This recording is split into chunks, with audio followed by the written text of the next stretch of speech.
ಎಲ್ಲ SLC ವಿದ್ಯಾರ್ಥಿಗಳಿಗೆ ಈ ವಿಡಿಯೋಗೆ ಸ್ವಾಗತ. ನಿಮಗೆ ಎಲ್ಲರಿಗೂ ಡೌಟ್ ಆದರೆ ಇರ್ತದೆ, ನಂದು ಸ್ಕೋರ್ ಕಡಿಮೆ ಆಯಿತು ಅಂದರೆ ಅಥವಾ ಏನಾದರೂ ನೀವು ರಿಸಲ್ಟ್ ಬಂದಮೇಲೆ ಈ ವಿಡಿಯೋ ನೋಡ್ತಿದ್ರೆ ನನ್ನ ರಿಸಲ್ಟ್ ಕಡಿಮೆ ಆಗಿದೆ, ನಾನು ಹೇಗೆ ಹೆಚ್ಚು ಮಾಡ್ಕೋಬೋದು ಅಂತ ನೀವು ಕೇಳಿದರೆ ಈ ವಿಡಿಯೋನ ನೀವು ಕೊನೆಯವರೆಗೆ ನೋಡಿದ್ದೆ ಆದಲ್ಲಿ ಖಂಡಿತ ನಿಮ್ಮ ರಿಸಲ್ಟ್ ಹೆಚ್ಚು ಆಗೇ ಆಗ್ತದೆ, ಏನೂ ಪ್ರಾಬ್ಲಮ್ ಇಲ್ಲದೇ ಹೆಚ್ಚಾಗ್ತದೆ. ಸೊ ಆದ್ದರಿಂದ ಮತ್ತೊಮ್ಮೆ ಹೇಳ್ತಾ ಇದ್ದೀನಿ, ತಪ್ಪದು ವಿಡಿಯೋನ ಸ್ಟಾರ್ಟಿಂದ ಎಂಡ್ವರೆಗೆ ನೋಡಿ. ಪ್ರತಿಯೊಬ್ಬ ವಿದ್ಯಾರ್ಥಿನೂ ಸ್ಟಾರ್ಟಿಂದ ಎಂಡ್ ನೋಡಿ. ಬನ್ನಿ ವಿಡಿಯೋನ ಶುರು ಮಾಡೋಣ. ಅದಕ್ಕಿಂತ ಮುಂಚೆ ಇನ್ನೂ ಚಾನಲ್ ಯಾರು ಸಬ್ಸ್ಕ್ರೈಬ್ ಮಾಡ್ಕೊಂಡಿಲ್ಲ, ತಪ್ಪದೇ ಸಬ್ಸ್ಕ್ರೈಬ್ ಮಾಡ್ಕೊಳ್ಳಿ. ಯಾಕಂದರೆ ಇದೇ ರೀತಿ ಕಂಟಿನ್ಯೂಸ್ ಆಗಿ ಎಜುಕೇಷನ್ ನಾನು ಅಪ್ಲೋಡ್ ಮಾಡ್ತಾ ಇದ್ದೀನಿ. ಸೊ ರಿಯಲ್ ನ್ಯೂಸ್ಗೆ ತಪ್ಪದೇ ಸಬ್ಸ್ಕ್ರೈಬ್ ಮಾಡ್ಕೊಳ್ಳಿ. ಇದು ಕಂಪ್ಲೀಟಾಗಿ ಫ್ರೀ ಆಗಿರುತ್ತದೆ, ಆದ್ದರಿಂದ ಸಬ್ಸ್ಕ್ರೈಬ್ ಮಾಡ್ಕೊಳ್ಳಿ.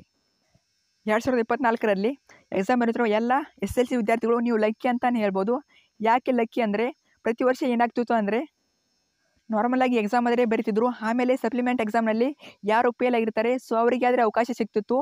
ಆದರೆ 2024ನೇ ಸ್ಟೂಡೆಂಟ್ಸು ಯಾವ ರೀತಿ ಲಕ್ಕಿ ಸ್ಟೂಡೆಂಟ್ಸ್ ಅಂದರೆ, ಈ ವರ್ಷ ನಿಮ್ಮ ಎಕ್ಸಾಮಿನೇಷನ್ ಕಂಪ್ಲೀಟಾಗಿ ಪ್ಯಾಟರ್ನ್ ಆದರೆ ಚೇಂಜ್ ಮಾಡಿದ್ದಾರೆ. ಅದರ ಮೇಲೆ ಈ ವರ್ಷ ಬಂದ್ಬಿಟ್ಟು ನಿಮಗೆ 2 ಸಪ್ಲಿಮೆಂಟ್ ಎಕ್ಸಾಮ್ ಆದರೆ ಇರ್ತವೆ. ಇದು ಫೇಲ್ ಆದವರಿಗೆ ಮಾತ್ರ ಅಲ್ಲ, ಹೌದಾ? ಇದು ಫೇಲ್ ಆದವರಿಗೆ ಮಾತ್ರ ಅಲ್ಲ, ಇದು ಎಲ್ಲ ಸ್ಟೂಡೆಂಟ್ಗೆ ಅಪ್ಲೈ ಆಗ್ತದೆ. ಯಾವ ರೀತಿ ಅಂತ ಈಗ ಹೇಳ್ತಾ ಇದ್ದೀನಿ ನೋಡಿ.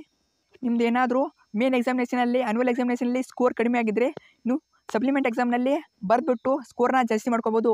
ಫಾರ್ ಎಕ್ಸಾಂಪಲ್, ಈಗ ಸೈನ್ಸಲ್ಲಿ ನಿಮಗೆ 50 ಮಾರ್ಕ್ಸ್ ಬಿದ್ದಿದೆ, ಸೊ ನಿಮಗೆ 60ಕ್ಕಿಂತ ಹೆಚ್ಚು ಬೇಕು. ಸೊ ಮತ್ತೆ ನೀವು ಎಕ್ಸಾಮ್ ಬರೆದ್ಬಿಟ್ಟು ಸಪ್ಲಿಮೆಂಟ್ ಎಕ್ಸಾಮ್ ಬರೆದ್ಬಿಟ್ಟು ನೀವು ಮಾರ್ಕ್ಸ್ನ ಹೆಚ್ಚು ಮಾಡಬೇಕು. ಇದು ಯಾವುದೇ ರೀತಿ ಪ್ರಾಬ್ಲಮ್ ಆದರೆ ಆಗೋದಿಲ್ಲ. ಯಾವ ರೀತಿ ಅಂದರೆ, ನೀವು ಸಪ್ಲಿಮೆಂಟ್ ಬರೆದಿದ್ದರೆ ನಿಮಗೆ ಮಾರ್ಕ್ಸ್ ಕಾರ್ಡ್ನಲ್ಲಿ ಸಪ್ಲಿಮೆಂಟ್ ಅಂತ ಬರೋದಿಲ್ಲ. ಮತ್ತು ಏನಾದರೂ ನೀವು ಈಗ ಎಕ್ಸಾಮ್ 1ನಲ್ಲಿ ಸ್ಕೋರ್ ಜಾಸ್ತಿ ಆಗಿದೆ, ಎಕ್ಸಾಮ್ 2 ಬರದೆ ಏನಾದರೂ ಹೋಪ್ ಇಟ್ಕೊಂಡು ಬರೆದು ಜಾಸ್ತಿ ಆಗುತ್ತೆ ಅಂತ, ಕಡಿಮೆ ಆಯಿತು ಅಂದರೆ ಏನು ಮಾಡೋದು ಅಂತ ಕೇಳಿದರೆ ನಿಮ್ಮದು ಯಾವ ರಿಸಲ್ಟ್ ಹೆಚ್ಚಾಗಿರುತ್ತೆ. ಸೊ ಸಪ್ಲಿಮೆಂಟ್ ಆಗಿರ್ಬೋದು ಮತ್ತು ಆ್ಯನ್ಯುವಲ್ ಎಕ್ಸಾಮಿನೇಷನ್ ಇದರಲ್ಲಿ ಯಾವುದು ಜಾಸ್ತಿ ರಿಸಲ್ಟ್ ಆಗಿರ್ತದೆ ಅದನ್ನು ಬಂದ್ಬಿಟ್ಟು ನಿಮ್ಮ ಶಾಲಾ ಮತ್ತು ಪರೀಕ್ಷಾ ಮೌಲ್ಯ ನಿರ್ಣಯ ಮಂಡಳಿಯವರು ಕನ್ಸಿಡರ್ ಮಾಡ್ತಾರೆ. ಸೊ ಯಾವುದೇ ರೀತಿ ಪ್ರಾಬ್ಲಮ್ ಆದರೆ ಆಗೋದಿಲ್ಲ. ಸೊ ನೀವು ಸಪ್ಲಿಮೆಂಟ್ ಎಕ್ಸಾಮ್ ಬರೆದ್ಬಿಟ್ಟು ನಿಮ್ಮ ಸ್ಕೋರ್ನ ಜಾಸ್ತಿ ಮಾಡ್ಕೋಬೋದು.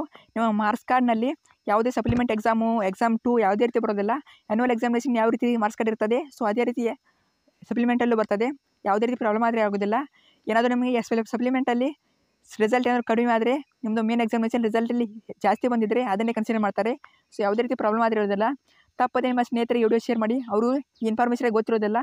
ಆದ್ದರಿಂದ ಪ್ರತಿಯೊಬ್ಬ ವಿದ್ಯಾರ್ಥಿನೂ ತಪ್ಪದೇ ಶೇರ್ ಮಾಡಿ. Thanks for watching. ಇಲ್ಲಿವರೆಗೆ ವಿಡಿಯೋ ನೋಡಿದರೆ ನಿಮಗೆ ಇನ್ನಷ್ಟು ಏನಾದರೂ ಡೌಟ್ ಇದ್ದರೆ ತಪ್ಪದೇ ಕಮೆಂಟ್ ಮಾಡಿ, ಅದ್ರ ಬಗ್ಗೆ ವಿಡಿಯೋ ಮಾಡ್ತೀನಿ. Thank you.